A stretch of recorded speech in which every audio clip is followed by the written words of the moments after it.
You're listening to Inside of You with Michael Rosenbaum. Hello, everyone. Hello, Ryan. Hello, Michael.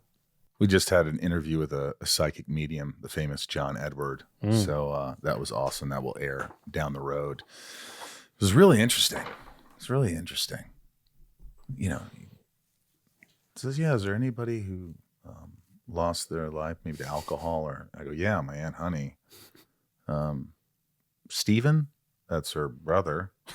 Like, oh boy, we're going down a rabbit hole here. It's pretty interesting. Anyway, I hope you guys are having a great week. If you're here for Shawn Ashmore and you're a Smallville fan, you're in for a treat. And if it's the first time you're listening, I hope you'll subscribe and write a review on the podcast. How do they follow us here? At Inside of You Podcast on Instagram and Facebook. Inside of You Pod on Twitter. On the Twitter? I don't know if there's a TikTok or a Snapchat or a Blue Sky. Yeah. You can also go to my Instagram at the Michael Rosenbaum. My link tree has cameos. I do fun cameos, and there's tons of cons that Tom Welling and I are going to, and some of the other Smallville cast members. Also, the Inside of You online store has Smallville pilot scripts signed by me, Leximus scripts signed by me, ship keys, Lex Luthor Funko Pops, T-shirts, tumblers. We got new tumblers. Check it out. There's also another top tier. If you want to join Patreon and support the podcast, that would mean the world to me.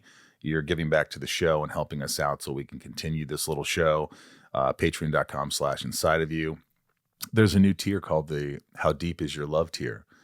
And it's pretty awesome. So every 3 or 4 months, you get a Zoom from me individually. You get something extra from me in your box that I send you. And at some point in the year, you get to be on the show. So I'll have a chat with you on Inside of You after the main guest. So it's a cool tier and you help the podcast. So if you want to join Inside of You, patreon.com/inside of you. What else? Rosie's Puppy Fresh Breath on Amazon. It's for your dog's breath, a little capful in your dog's water in the morning, and odorless, tasteless. And I use it every day on my dog and people are loving it. So support. And the fart book is still out. My fart book on Amazon. How's it doing? The Talented Farter. It's doing pretty well. Good. I think people are digging it. It's a sound book. They're all my real farts. It's a beautiful book. It's great for kids and adults alike. And so there's that. Let's just get into this, man. This is a fun interview. I really loved having him here. Aaron is so open, right? Yeah. He was open. He talked about his divorce. He talked about the kids. He talked about his career. He talked about his time on Smallville. Some things he didn't like. Finding out. So a lot of cool stuff. Let's get inside of Shawn Ashmore. It's my point of view. You're listening to Inside of You with Michael Rosenbaum.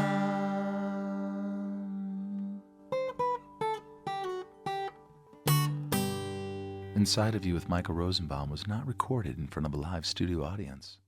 Yeah, so I was in LA and we spoke at that point. We were going to maybe do this then, right? Yeah. But I was not feeling well and all this. But I was staying with my brother and he's in Woodland Hills, just at the base of Topanga Canyon.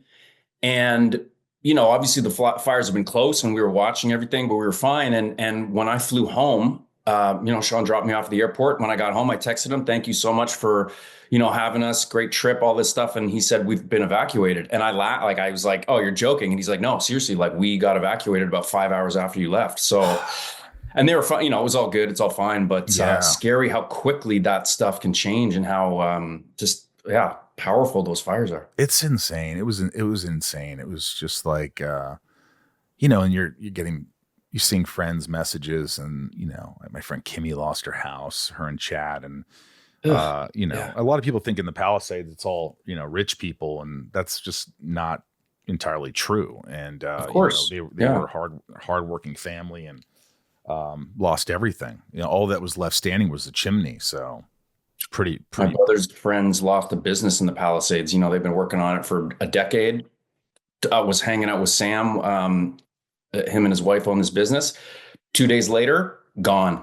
We were just hanging out with them. And that's your dream, having your own business and So it's just devastating, and the thing that drove me crazy is it being very politicized, I'm there and I'm watching all this stuff and it's like all the news. Everything's always politicized. I know. It's like everything is always why can't you just be, a good human?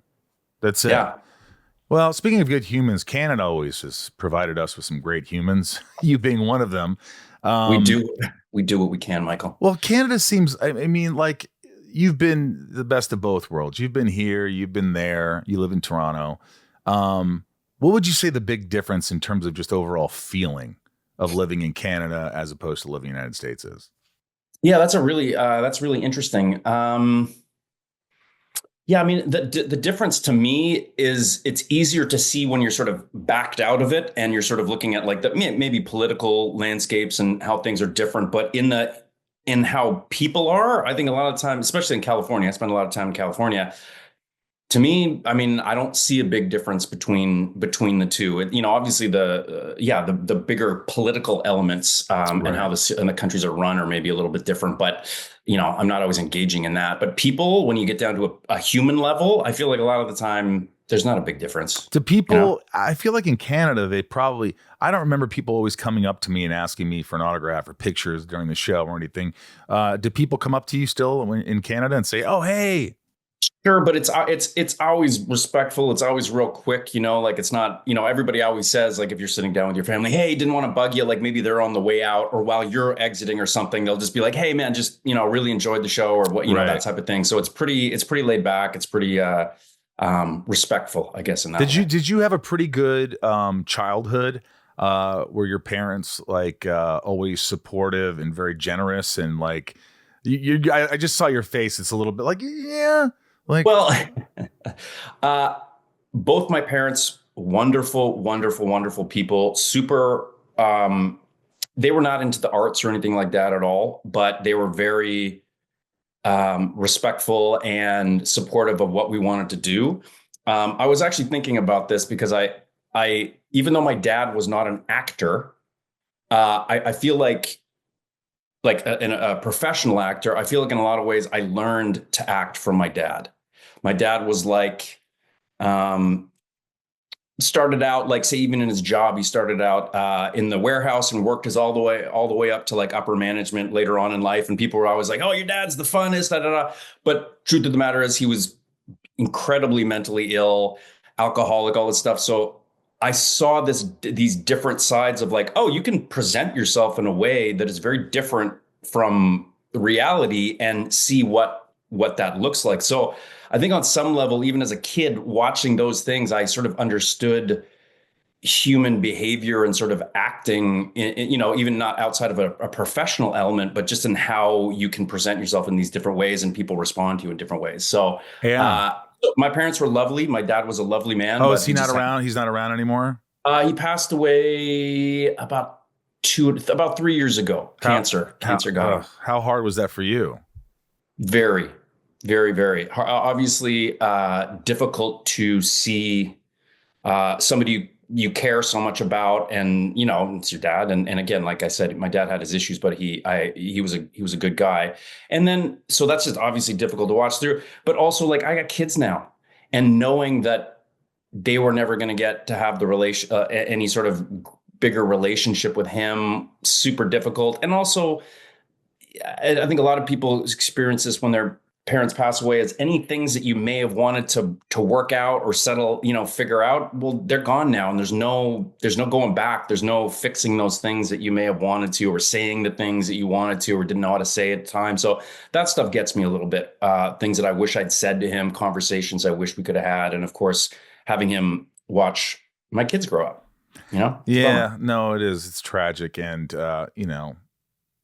they always say, say what you need to say, but like it's never said enough, or you always think you have time. For me, I think about that a lot. And I'm getting older, and my dad's 74, my mom's 79, she'll be 79. And I think, I've said everything in so many ways. Yeah. Via email, I just conversations. I sort of resigned to the fact that you can't change people. Absolutely. And they have different personalities than I do. I just, sometimes you just can't reach people. Sometimes you just can't. That's a song, Ryan. Sometimes if it's not, you should write one. Sometimes you just can't reach people.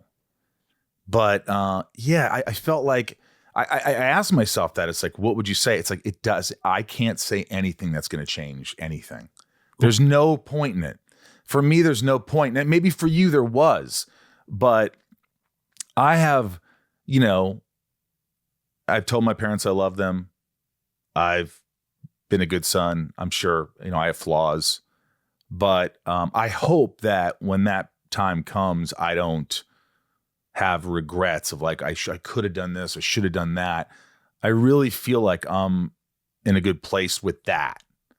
I think even if you can have that conversation and like you're thinking about those things, then you'll do those things. And I feel the same way. Like as soon as I knew that my dad was ill and wasn't going to make it, I mean, you do make time to have those conversations.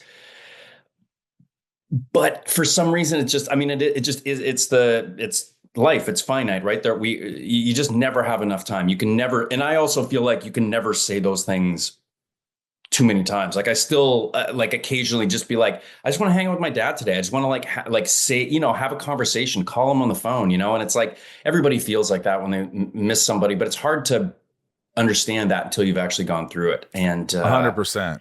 Did you, you told him you loved him? Of course. Yeah. We argued about a million things, but at the end of the day, we always were able to say that and express that back and forth. So, you know, that's probably the thing that matters most, right? Is that at least we both know it. We both know it. Even if there was... I think that's what I say. You know, when my grandmother just passed in December, and she was like a mom to me, and she was awesome. And but the one thing I know is that she knew without a doubt how much I loved her, and I knew without a doubt how much she loved me. And to me, that's the most important thing. Yeah. Even if you didn't say certain things, and you didn't, I know, and she knew. And to me, that really makes me feel good. I certainly, you know, I look, my grandmother who passed away 23 years ago, I still sometimes want to pick up the phone and call her. Yeah. I don't think it ever goes away, man. I don't, with those connections and those people, you just like, I can still hear my dad's voice. The weirdest thing, and I sort of said something to my mom she's moving now, so this may change, but my dad's voice is still on the answering machine if you call. And that's the only, like, so, you know, so every once in a while she won't pick up or something and it'll go. And I hear my dad's voice and it's always like a very bizarre. Do you get emotional? A little bit, because I always forget. So just to hear, you're not expecting him to answer the phone. Like that's not in my mind. And obviously he's not, but it's like his voice is there. And it's jarring when that happens, but kind of nice too. Like I was almost going to tell her, I'm like, Mom, you gotta change that. Like, it's kind of bizarre that he's been gone. But at the same time, I'm like, who am I to say that? Like, I kind of like it when I actually, when it actually works out. I'm not kidding. See all these messages right here? It says Blanco, Blanco, Blanco, Blanco. Those are all messages from my grandmother. I have probably 30 or 40. I have her happy birthday, singing happy birthday to me, saying thanks for the flowers. I don't even know what this is. You know. Michael, I want to thank you for the beautiful, beautiful flowers. Oh, nobody can have a grandson like you. You know what I mean? So that's gold, I man. save that gold. stuff. I feel it now, but I'm like, it's really a beautiful thing when you know how much somebody loved you unconditionally. She never wanted me to buy her things. She knew that I was doing well and I was on a show, and I said, I'm going to buy you. I don't need anything. All I want is for you to be happy, for you to find someone that loves you and you love them. I'd say, you need a new TV. I don't need a TV. You need a new bed. It's like Abe Lincoln slept in this bed. I don't need a new bed, but I would just get it for her anyway. And she's like, and she'd deal with it. But like, were you and Shawn both equally as close to him? No, we had very different relationships. Because, you know, even though my dad was a lovely guy, there was a lot of tension in the house. And I think I was very similar to him. So he and I would butt heads.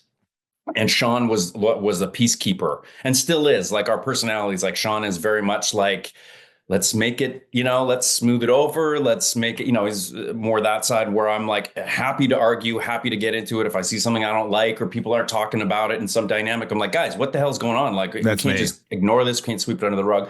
So we had very different ways of approaching my dad. And I think Shawn had the thing of like, dad is dad. He's not going to change. So I'm just going to completely just accept him. So if there's weird behavior, I'm not going to call him out. He's just going to, when I was younger, I didn't have that ability. I was like, well, hold on a sec. Like if I was acting like this or somebody else was acting like this, we would talk about it. But because dad, that type of thing. So I'm like that Shawn too. and I are similar in many ways, but we also, our personalities are, I don't know if it's because we're twins and we had to sort of differentiate ourselves in certain ways, but we definitely have very different personalities. You sort of were the one, and that's me, where if someone says something I don't like, I address it. Yeah. I do not, I go, if my dad says something, I go, that's not true. Mm-hmm. And he does not like being called out, nor does my mother. Well, I'm I feel like I have this complex in my family that I'm the one who is like always getting in shit and everybody's angry at or whatever, because I kind of push the envelope, because if not, people wouldn't talk about these things. I feel like sometimes these things wouldn't get addressed. And so I'm kind of feel like I'm the bad guy sometimes in the dynamic. Everybody's like, oh, here goes Aaron again. But I'm like, guys, if not, I can't just sit on this. Like we need to talk about this. Like we can't just, I'm not a pushover. Yeah. So, it's interesting. Yeah. Inside of You is brought to you by Helix Sleep. The Helix mattress is incredible. If you're sleeping on the wrong mattress, it could affect your life profoundly. I think that sleep is probably one of the most important things you can do. And if you're tossing and turning, if you're not waking up feeling refreshed, if you're in pain, chances are you're on the wrong mattress. And Helix mattress is going to help you. Ryan just got a Helix mattress. Talk about perfect timing. Oh, yeah. Ryan, you just received your Helix mattress. And how are you feeling? I feel great. I am now playing double headers at goalkeeper for soccer, so I need a good mattress to sleep on at night. What is it about the mattress that you feel that you notice different from your other mattresses? It is more comfortable. It's a little bit more forgiving on the back. And it's just a good mattress. Like I don't even have to think about adjusting myself. It's great. You found your mattress. I found my mattress. Helix mattress. A lot of people are saying the same thing. That's why Helix has been around for a while, and it's a pretty easy sell because it's just it's quality and affordable. And I don't know why so many people around the world don't have a Helix mattress. They should. I agree. Yes. Absolute comfort, because there's snoring, there's back pain. I definitely snore a hell of a lot less now. My pain has gone down tremendously. I'm really happy with mine, and I know you're happy with yours. So it's a wonderful thing. Look, all you have to do is this: you do a little test, right? You do a little quiz. Mm-hmm. And it will tell you what kind of mattress you should get. It takes no time. Believe me, I fail every quiz. This is an easy quiz. Just go to helixsleep.com/inside for this offer. It's a 20% off site-wide sale, March sale from March 3rd, 2025 to March 27th, 2025. Helix, HELIX sleep, helixsleep.com/inside for 20% off site-wide. helixsleep.com/inside.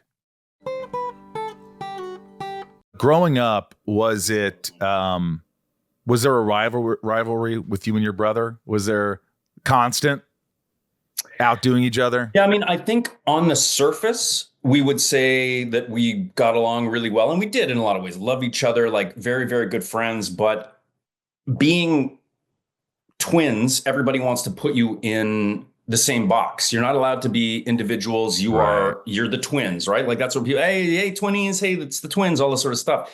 Fine when you're really little, but as you get a little bit older, you want to have your own personality. You want to have people be able to, and so I think that there was a lot of conflict around that. Not so much that he and I disliked each other in any way, but just that conflict of trying to define who you are to the rest of the world when the rest of the world wants to put you as a singular being, two people as a singular being. That's literally what people want to do with twins. So I think there was a lot of fighting and competition and whatever to just define ourselves as individuals. Yeah. And that's easy to say now. At the time I wouldn't have known that was happening. It's sort of just in sort of looking back to those years. But yeah, we got in a couple fist fights, and there's like always real fist fights. Oh yeah. Like punch in the face. Yeah. I punched Shawn real hard in the side of the head. He got all bruised up one time. He insulted, was talking not very nicely about a girl I was dating, and I'd had enough, and I punched him in the side of the head, and then he tackled me. And was it unexpected? I think we were pushing back and forth and stuff. Like I threw the first punch for sure. Like I don't think it was a cheap shot, but we were kind of pushing back and forth. But we hadn't really punched each other up until that point. How old were you? Grade 9, grade 10, 14. Was that the beginning of kind of I wanted to use a word that probably isn't real. Just use it. Guess I'm going to come up with a word right now. Okay. A fictitious relationship. Ooh, no idea what that means. But yes, yeah. No, I'm just kidding. I wanted to make it up. It's not a word. No, was there a lot of friction? No, I'd say when we were younger, we'd fight a little bit and bicker and stuff. But yeah, that was sort of, I think in high school, that's when I really wanted to differentiate myself and define myself. So I think that's when things sort of got a little bit more volatile. Is probably, I don't know if the relationship was volatile, but with a little bit more.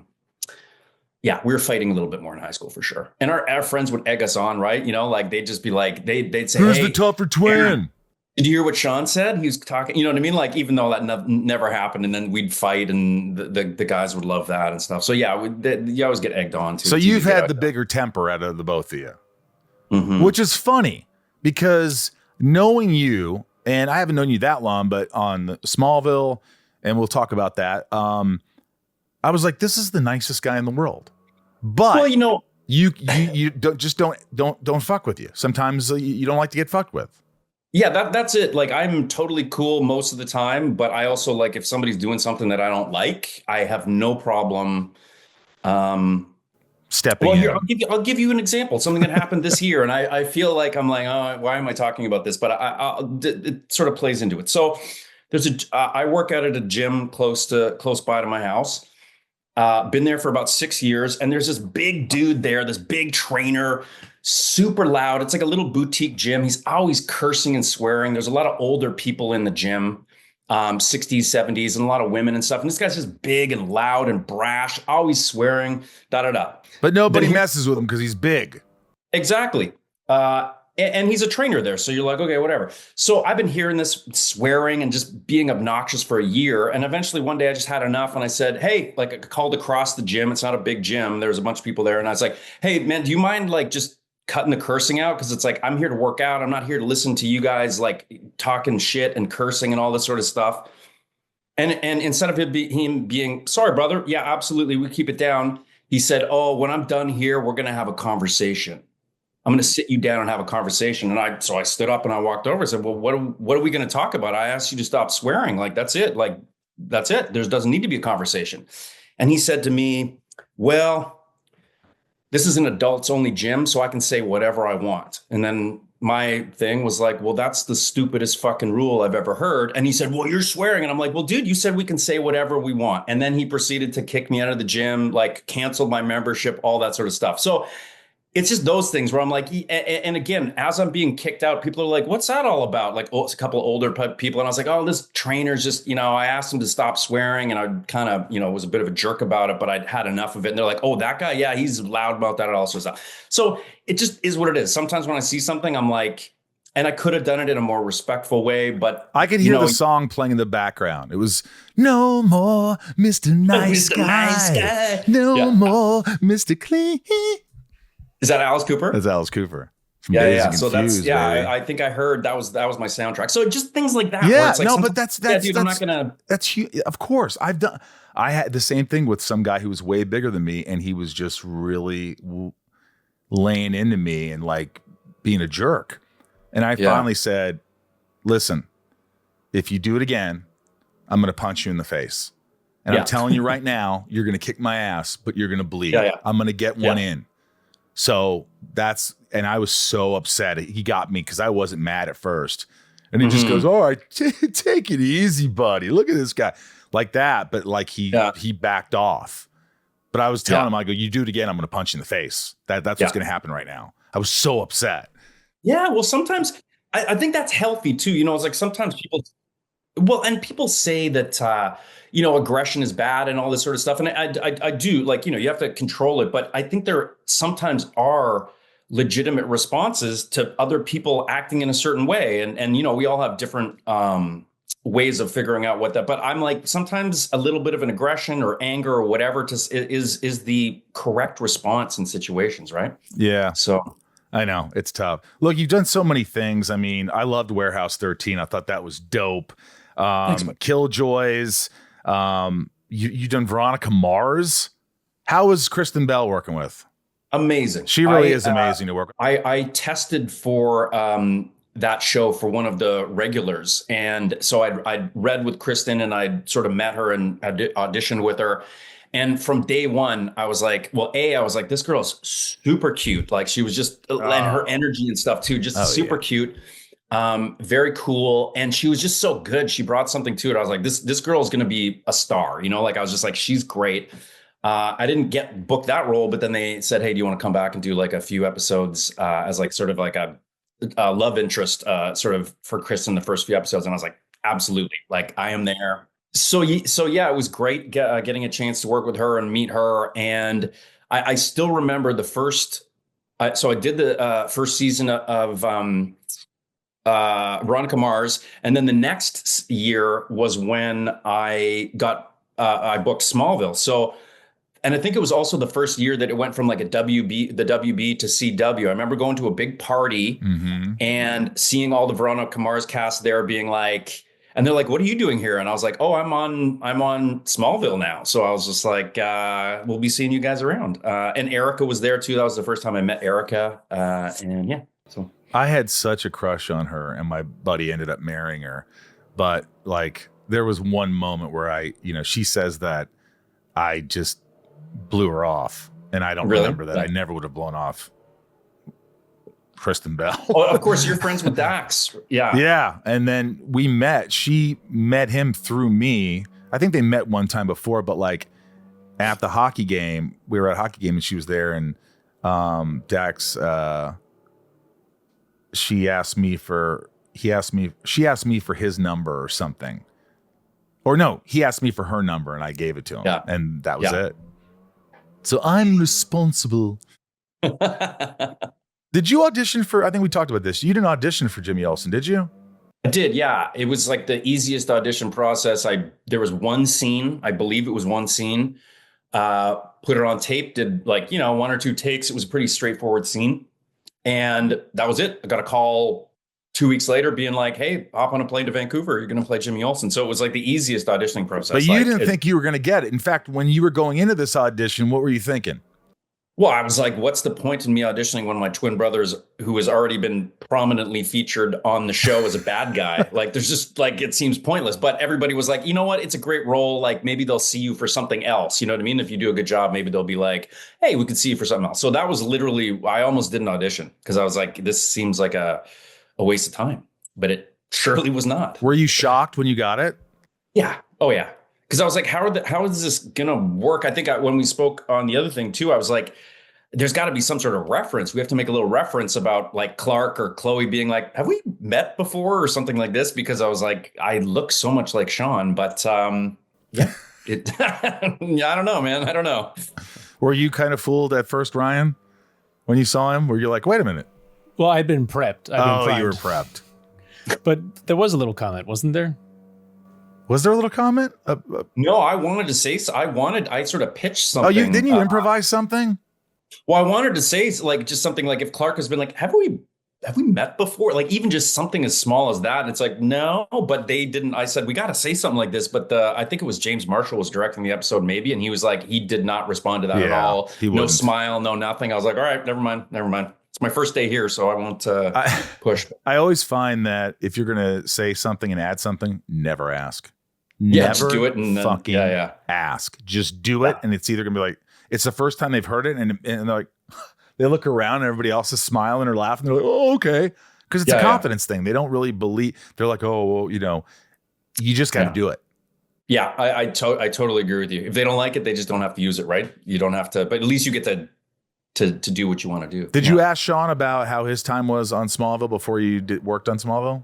Yeah, well, we talked about it. I mean, at the time when he did that episode, the first episode where he stole Clark's powers, like I remember watching it and just being like, this is awesome. Like he's chucking cars around and kicking everybody's butt. And I was like, dude, this is a great role for you. So I thought it was super cool, and we talked about it, and he said it was a great experience. Like just he loved working with Allison, and I think Tom. I mean, I think he really worked with Allison and Tom. And he said it was a great, really, really great. How was your time like working? Because you worked a lot with Allison.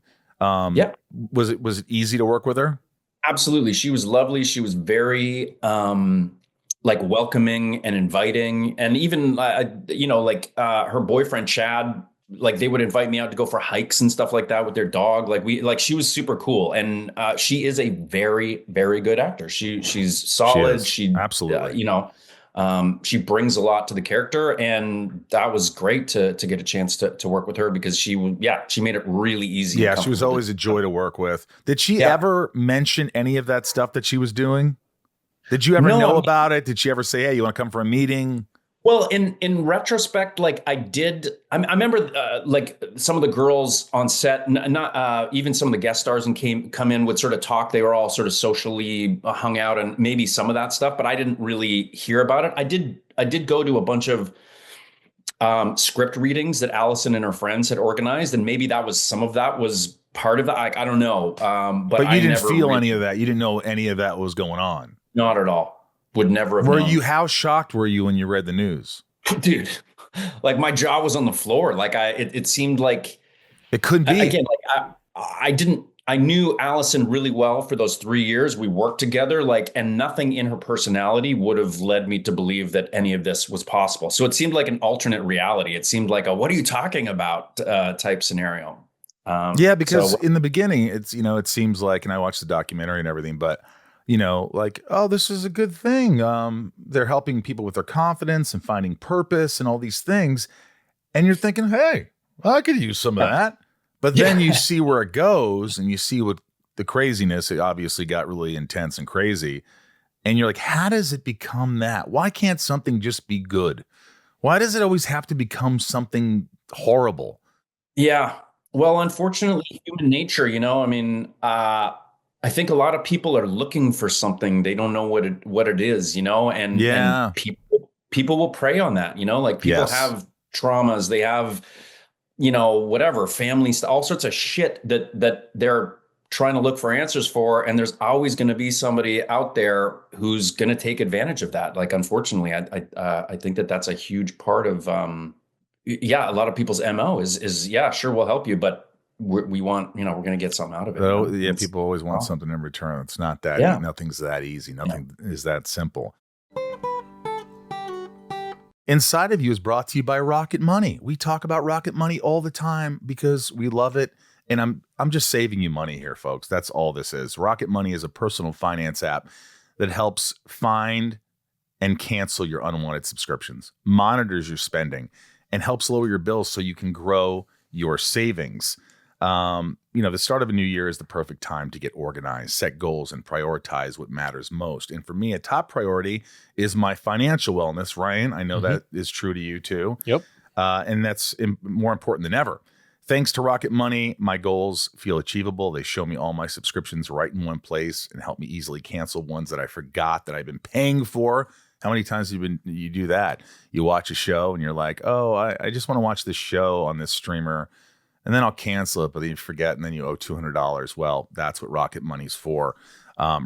Ryan uses Rocket Money as well. I do. And it saved you money. It did. I canceled a subscription I didn't know I had. See? This is the way to do it. Look, see all of your subscriptions in one place. Know exactly where your money is going.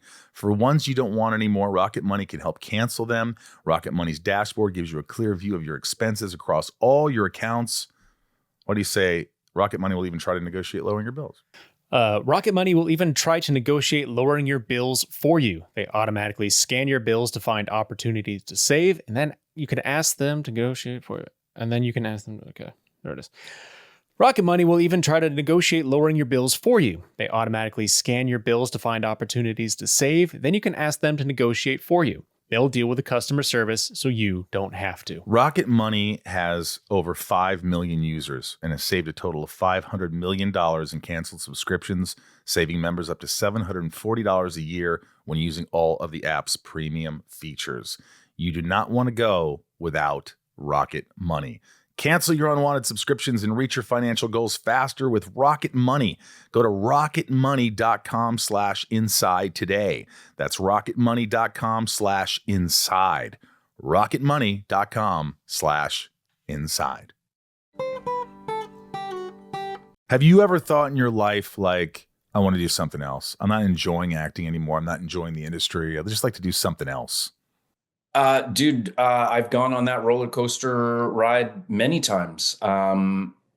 And I've sort of basically come to a place where I just feel really grateful to be doing this as a career, even if it drives me crazy sometimes. Like sometimes when I'm sitting around and there's no opportunities or I'm waiting on something or whatever. I mean, as a man who, I got a mortgage, I got kids, I got all this, stuff. And to be sitting around waiting for, somebody to say, hey, yeah, we're going for another season drives me crazy. But it's really the only thing that I know. If like, I didn't go to school, I don't have like a formal education, post-secondary in any way. Do you need one in this day and age? Look at everybody on the internet. Well, look at social media. I don't think you don't need a job. Look at this. You can make $5,000 a month if you just read excerpts from books. Fair enough. So there's always ways to make money, but I'm like, I don't know what that thing would be. So, and I've, to me, I'm like, I'm going to keep chasing this and going after it until I can't make a living at it anymore. Like that's sort of been my thing. And I'm 45 and so far so good, but I know that, there's no guarantees in this business. There's no guarantees in this life. So I just feel really fortunate that I can still be doing it, making a living, and I'll cross that bridge when I get to it. But the roller coaster's been real, man. There's been lots of times where I was just like, what am I doing? Like, this is insane. Is it because maybe you weren't getting work or you weren't enjoying work, or what was the reason for it? I think a little bit of both. I mean, obviously when you're not working, it's easy to be like, this is stupid, but also sometimes depends on the jobs. Like I've worked on jobs where like Smallville, a lot of the jobs I've worked on, I've had great experiences and I felt like I'm doing good work and it's progressing my career. But then there's lots of other like independent movies or little TV movies and or guest star things where I'm like, I'm not enjoying this at all. It's not a great role. It's just a job. But then I have to remember, it's like, well, but that's everybody. Everybody's got to work. And lots of people work jobs where you don't have the benefits that you do for this job. So even if it's something that's creatively unfulfilling, I still try and be very, very just happy to be doing something that other people would kill to do. Grateful. Right? Like that's what you sort of forget, right? Like that I'm in a position that 20 years ago I would have killed to be in. So you have to perspective sometimes. No, 100%. And hindsight's 2020. Sometimes you have to learn that and realize that, and not, because there were times where I was not thinking about, I was just thinking of my unhappiness or my whatever. And then when you're able to take a step back and look from the outside in and go, I'm so lucky. I'm so lucky. Yeah. Why am I so lucky? Why do I deserve this? Well, I mean, some hard work, some luck, some natural. I mean, it is what it is. But I do think it's important to, be like, we're lucky to be able to do what we do. And not to say that it doesn't have its ups and downs, but what the hell else would you rather be doing? Right. This is the business to be in. I haven't seen the show, so this is the first time I'm seeing it as we watch it. So I haven't seen much of you other than when you came on screen. I was like, whoa, just the energy, the show just was fun. You create an element of fun. Did you never watch the show? No, I watched the first couple seasons a little bit here and there, and then I just kind of zoned out. Yeah, I guess by that point you're like, I get what the show is. Some are big episodes, but like I didn't see you at all. Yeah. And so now that I'm seeing you, I'm like, oh my gosh, look how much like you just have so much charisma and you bring so much to the screen that you just pop. Was there a time? What's the whole Bryan Singer Superman Returns kind of story? Is that true? And explain it if it is. Well, all I know about that scenario is that Mike Dougherty and Dan Harris, who wrote X-Men 2 and became very good friends with my brother and Brian, like they were kind of a team that then moved over to do the Superman stuff. And Dan and Mike and Brian, I think, were like, well, Shawn would be a great Jimmy Olsen. But Fox, I believe, said, or whoever had the rights, like with the X-Men stuff, because he was still doing the X-Men movies, was like, no, like there's just no, even though it doesn't conflict, it's not sort of anything. They just basically were like, no, you're not going to go do a big DC franchise. And again, I think because Brian had left the X-Men stuff to go do that, it was a bit of like, they were just like, nah, we're not going to help those guys out. They're over at DC now. That, I mean, again, I'm speculating. But then my good buddy Sam Huntington ended up playing Jimmy Olsen in the Superman Returns. So, you know, it all. But so they weren't interested in you at all for it? No, they wanted Shawn. But again, if Shawn had done that, probably unlikely that I would have done Smallville too, right? Like I don't know true. Which one. Yeah, that would have been too weird, I guess. Yeah, it just would have been like, well, who's who? I hate how the industry, you know, if somebody's great at what they do, and fans love their performance, why wouldn't you put them as that role in a movie? But they think that, oh no, there's some, because all actors are doing TV, and I mean everybody. Now, I mean, now it's I think that's where the money is, right? For most, like, so it's like, it shouldn't be. It should be like they already have a built-in audience. People already love them. People want to see this. Let's give this a shot. Yeah, you know, this is the next step, but it just doesn't work like that. What are you gonna do? Rarely. Did they? I know that they probably, since you were Canadian, they paid you a lot less than they would have. It was a SAG contract, so I booked it out of the States. So I was paid in American dollars. Yes, that's got right. the residuals, got all the good stuff. But again, my paycheck was I was fairly like green or new as far as, so I wasn't getting paid big bucks, but I did get a SAG contract, so I did pretty well. Were you able to negotiate that after a season or two?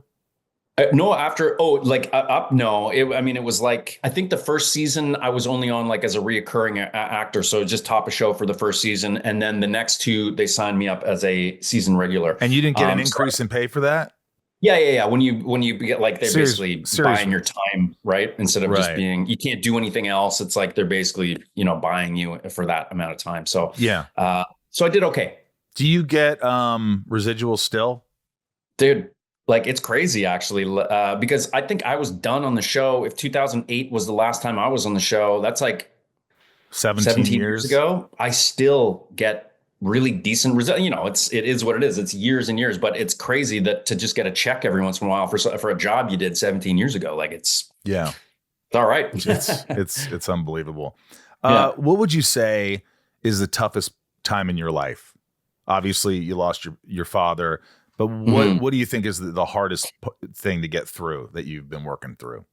Well, I would say, in the past, part of it with my dad, you know, COVID was a really tough time. We had a brand new baby. My dad got, stuck home with a 3-year-old and a newborn. And my dad got ill over that time period and passed away. And then 8 months after that, my wife and I decided to split up. So there was like 2.5 years there that it was like I was grieving my dad, and then, then my marriage dissolved and stuff. So that was about 2.5 years ago. And things are great now, but that the past 2 years or like, sort of, I don't know, there's about a 2.5 year period that was just like the hits just kept coming, man. Did you go to therapy? Yeah. Well, we were actually in therapy for our marriage. Like my ex is a therapist. So they're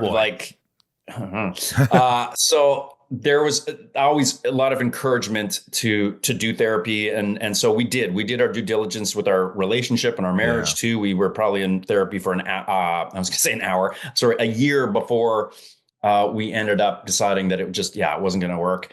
And yes, I did do some therapy afterwards. There were some difficult times. Like I was pretty fine afterwards, but about a year and a half ago, we had to sell the house. The house that I loved. Our family had like where one of my kids was born, like all this sort of stuff, and That's hard. just couldn't afford to keep it.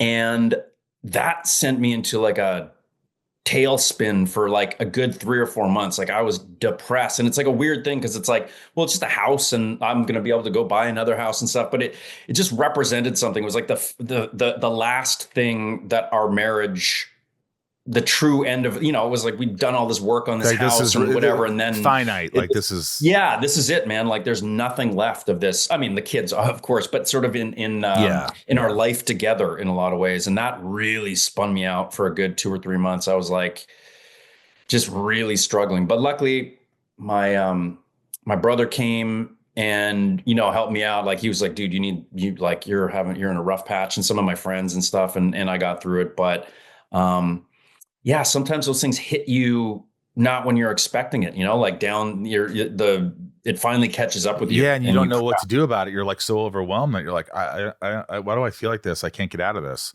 And also I'm like, about what, like this happened a year and a half ago or 2 years ago, like the big difficult thing. Why am I feeling like this now? Like it's hard to understand how the mind works and why things happen the way that at the timing that they do. So yeah, I was just, crying in the grocery store for no reason. A song comes on and just like, weird stuff. Yeah, I've been through that where it's all of a sudden sailing takes me away. And I'm like, oh my God. And you're just like, why am I in the grocery store fighting tears? Like, it's just like, it's so, you're a human. That's.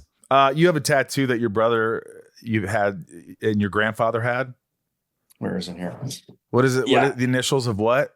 Well, he had a nickname, Good Man. Well, he was actually my step grandfather. So his name, my grandmother remarried, whatever. But he was they were married before I was born, so he was always my grandfather. But his name was Gangu Jagtiani. He was from India, and he had a tattoo that was it was actually his initials. It was JMG, but he said that it was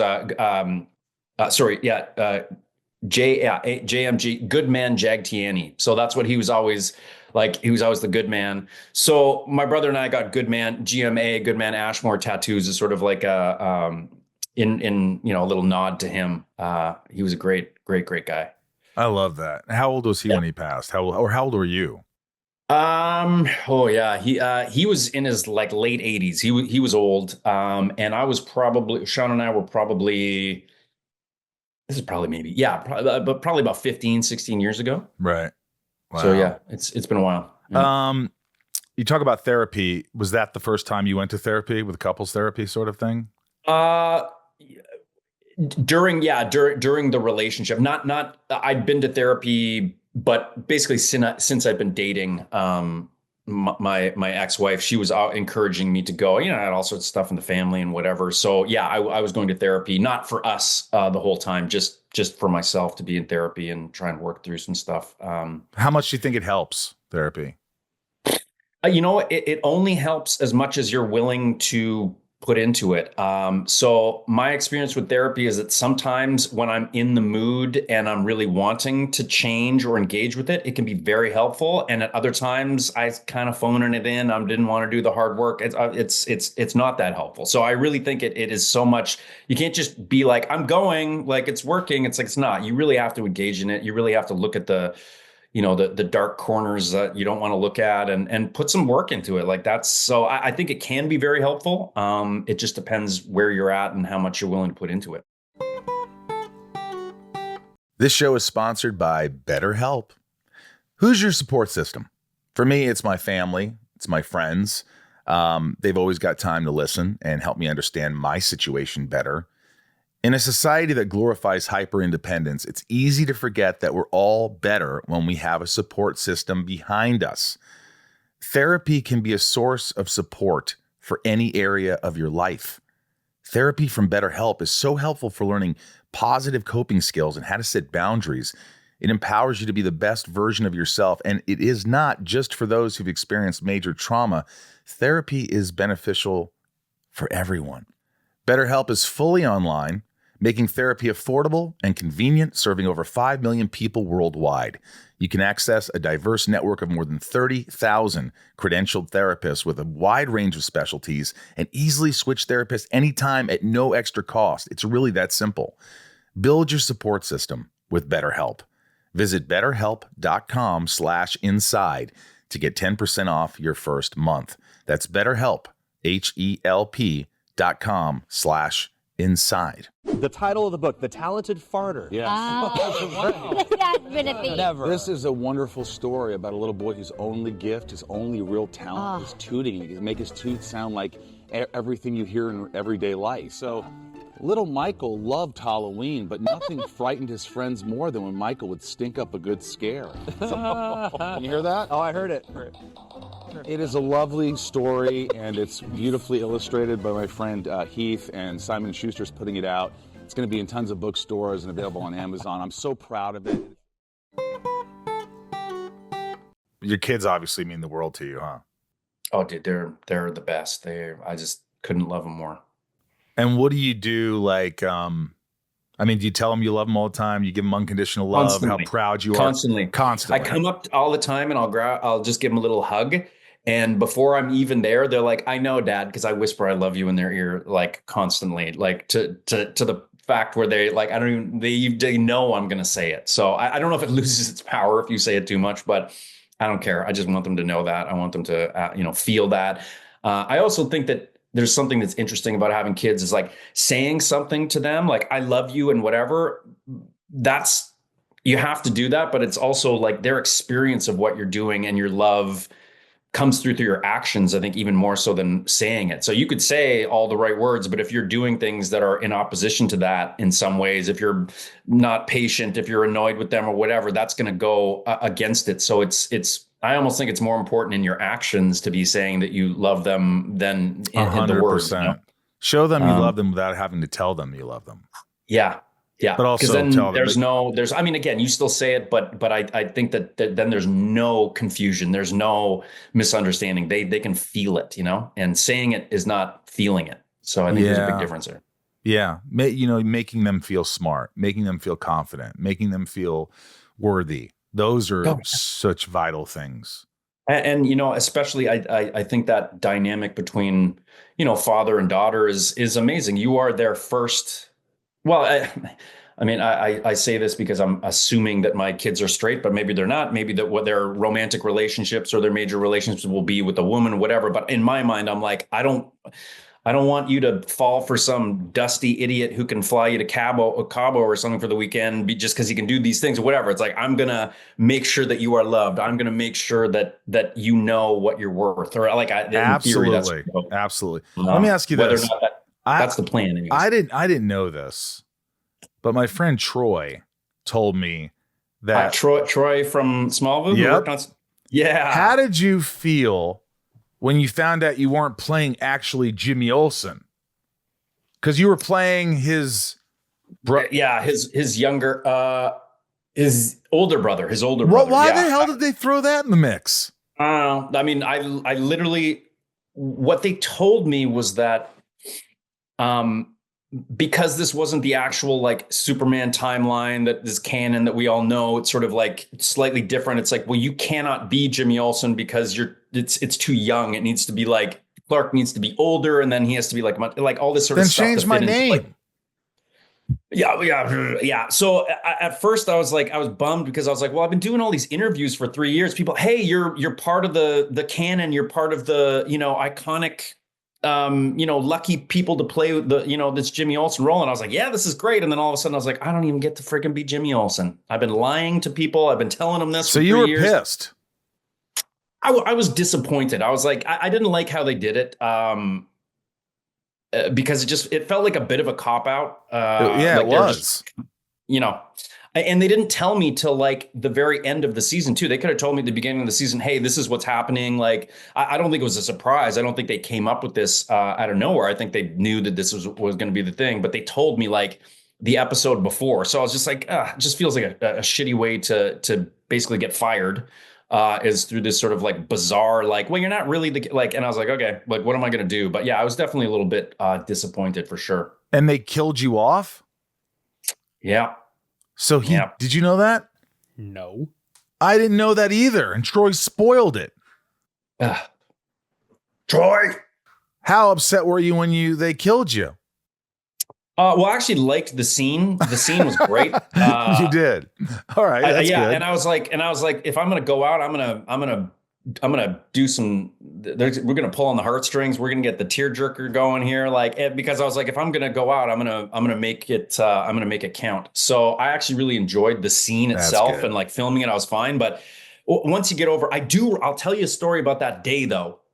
Again, this is another one of those things where it's like, you get pushed and I'm like, no. So say we were shooting that's the death scene on a Monday.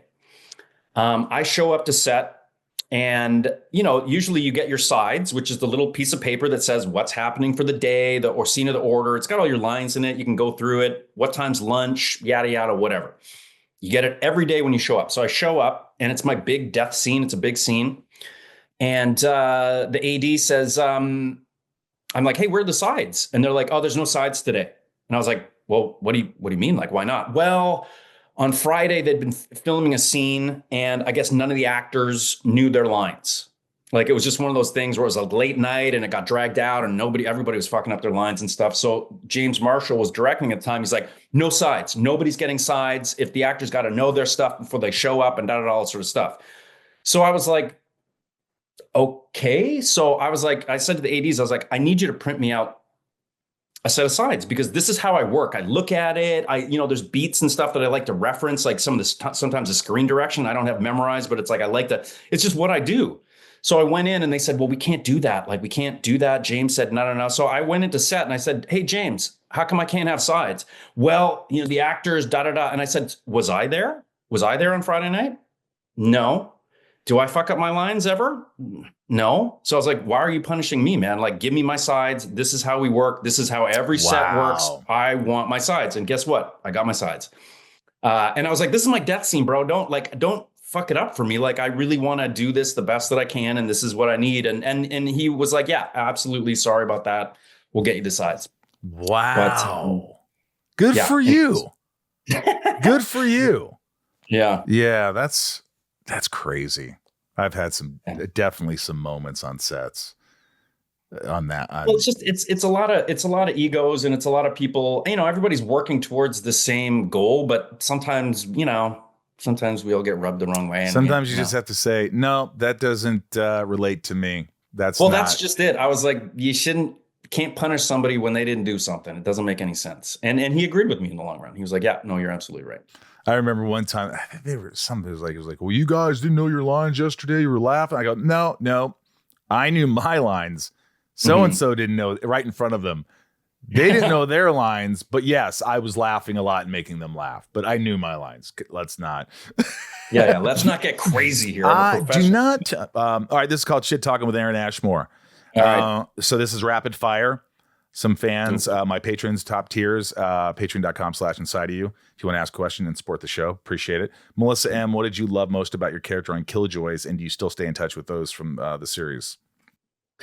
What I loved most about Killjoys was that I actually got to kick butt. I got a gun, I got to fly a spaceship, and I got to be a bit of an action hero. And, like from Smallville, I was a sidekick. Well, I got to be a bit of an action star on that one. So that was a bonus. And yes, dope. I do still keep in contact with my Killjoys co-stars. Everybody's busy, but I still I don't know, not this last time, but a little while ago when I was in LA, I went out to dinner with them. We had a great catch up. It was great. So yes, I do. Yeah. Don G, have you and your brother ever swapped plays to see if anyone noticed, taking a test for the other or anything like that? We literally tried to avoid that because everybody mixed us up constantly. So the idea of people mixing us up or doing that was not appealing. It was actually, can people just actually get us right? So no, we didn't do a lot of that. Although Shawn it was much smarter or more dedicated in school. So I probably I would have gotten better grades than I actually did. So nice. Taylor R., favorite part about being an identical twin? Hey, as a kid, there's novelty to it where you always have, like, when you're starting somewhere new or doing something, you always got your best friend, and it's always like an icebreaker talking point. So I think that was a really easy way to be socially accepted, was being a twin. And I'm a bit of a shy guy at times. So that, I think, kind of got me out of my shell and got me socializing as a young lad. I love that. Brini, how do you manage the pressure of public scrutiny on your mental well-being? Oh, that's interesting. I mean, sometimes I read stuff online where people have not the nicest things to say, but then other people have really nice things to say. So you have to take it all for with a grain of salt. There's no that person's wrong if they don't have something nice to say. They're just wrong. Little Lisa, who do you admire? What do you admire most in a person? Loyalty. Me too. Loyalty. Yeah. Just being able to trust somebody and, like, just not even in any aspect of your mind, or is this person, not got my back or not got my best interests. I have some people that are absolutely loyal, and that means the world to me. Few Ryan, and far loyal, between, Ryan? my guy. Few and far between. I'm here, aren't I? I said, Ryan, are you loyal? I'm here, aren't I? Yes, you are. Bearded Ryan. Leanne, if you had to describe yourself in one word, what would it be and why? That's tough. Oh, that's a good one. What's the word where it's like you're like two things at once? You're can't think of the word that I'm looking for. No. Fractured. No, I don't know. Multifaceted. Reality. Sorry? Multifaceted, or sure. Yeah, something like that. Well, I just like again, I come across as very nice, but I can also be a real asshole. So it's like, it's that sort of that dance of like those two things. I think that's what describes I would say, if I had to describe you, if someone that said one word, I would say genuine. Just genuine. Oh, thank you. I think that's a good word for you. Okay. I mean, who am I to say? No, that's it's actually more interesting to hear what somebody else thinks about you than what you think about yourself. I mean, I think that's people see the truth in you more than you can see the truth in yourself. That's true. Are you going? You were at the con in New Jersey with us, which was a blast. Yeah, brother. And I want you to come to more cons. Are you coming to Chicago? Yes, I am. And thanks to you, because I didn't get the invite until you reached out and said, listen, I think people would like to see Aaron. I think, honestly, when I sent it, they were like, yeah, we're totally talking about him. And like, they were already into it, they said, but I just wanted to make sure there wasn't any discrepancy. Well, and I appreciate that, because sometimes it takes a little nudge. And yeah, dude, I'm so excited to go. Like, I had a blast in New Jersey, and like Chicago, even better. Do you do more? Do you do other cons? Oh yeah, dude. Yeah. I mean, over the years, I've done tons. The past couple of years, things have slowed down. I haven't done as many, but I love doing conventions. Like, get to go hang out with some people that visit a city, go have a nice meal. People literally are excited to see you. That's why I don't understand why some people aren't super into doing cons. And I'm like, what's the negative? Yeah. You get some validation, get that confidence. Hey, everybody's happy to see you. Get to hang out with some friends. Go, like, it's a mini vacation. That's how I feel. I agree.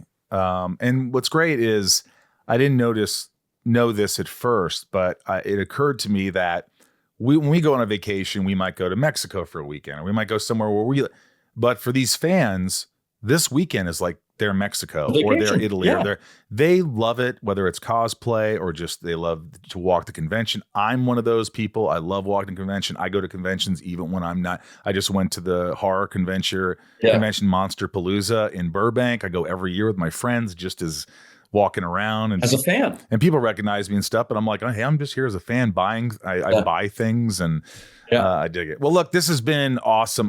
It's a long time coming. And I really appreciate you being so open and honest and just, like I said, genuine.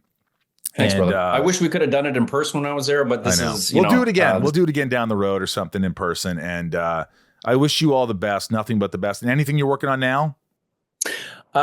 There's a show, got a couple seasons. There's a show called SkyMed that I work on that should be released sometime soon on Paramount Plus in the States and internationally. And also I work on a show called Ginny and Georgia. I was in the second season, and I did a bunch of episodes in the third season as well. I don't know when that's going to air, but sometime soon. And before I go, because I just did an interview on a podcast, a British guy, his name's Brian. I believe his last name's Gardner. It's called Be More Super. his podcast. Super fun guy.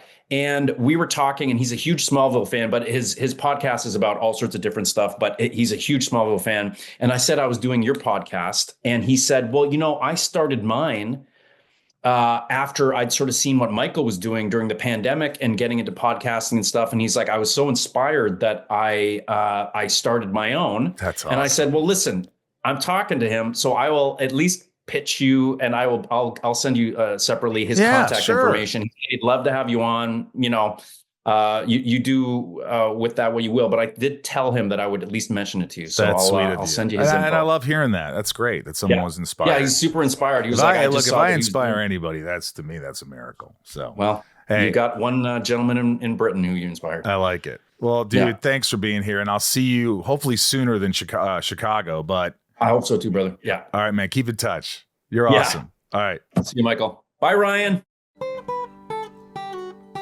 Aaron, thank you. That was awesome. Don't you love Aaron? I do. I do. I'm glad you met him. I'm glad I met him at the Smallville Con. He was just good people. He is. He's good people.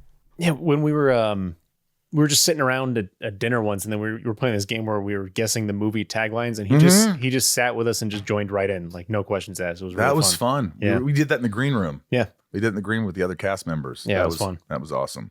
Thank you for listening. Again, if you want to join Patreon and support the podcast, patreon.com/inside of you. If you didn't listen to the intro, listen again. And we really appreciate it. I guess it's time to read the top tier patrons. Yeah. Without these folks, I wouldn't be here. And neither would Ryan. Nope. So we love you guys. And here are our top tiers. Nancy D, Little Lisa, Lil Lisa, Yukiko, Brian H, Nico P, Rob L, Jason Dream, Weaver, Sophie M, Raj. Hello, Raj C, Jennifer N, Stacy L, Jamal F, Janelle B, Mike and L, Dan, Supremo, 99 more. Santiago M, Maddie S, Kendrick F, Belinda N, Dave Hole, yeah. Brad D, Ray H, Tabitha T, Tom N, Talia M, Betsy D, Rhiannon C, Michelle A, Jeremy C, Eugenia Leah. What Leah? Eugia. Yeah, together. Mel S, Eric H, Amanda R, William K, Kevin E. And don't forget about our good friend Jor-El and Jammin J and Leanne J, Luna R, Jules M, Jessica B, Kaylee J, Charlene A, Marion Louise L, Romeo the Band, Frank B, Jen T. Hello. April R, Randy S, Claudia. Rachel D, Nick W, Stephanie Nevin. Steven. Charlene A, Don G, and Jenny B76. Tina E, Angie, Tracy, Keith B, Heather and Greg, Grether, Ellie K, Ben B, Pierre C, Sultan, Ingrid C, Dave T, Dave L, Jeff G, Kareem H, Brian B. We love you, and thank you for listening, and thank you for supporting me. It's amazing to know that people are supporting you and enjoying what you're doing.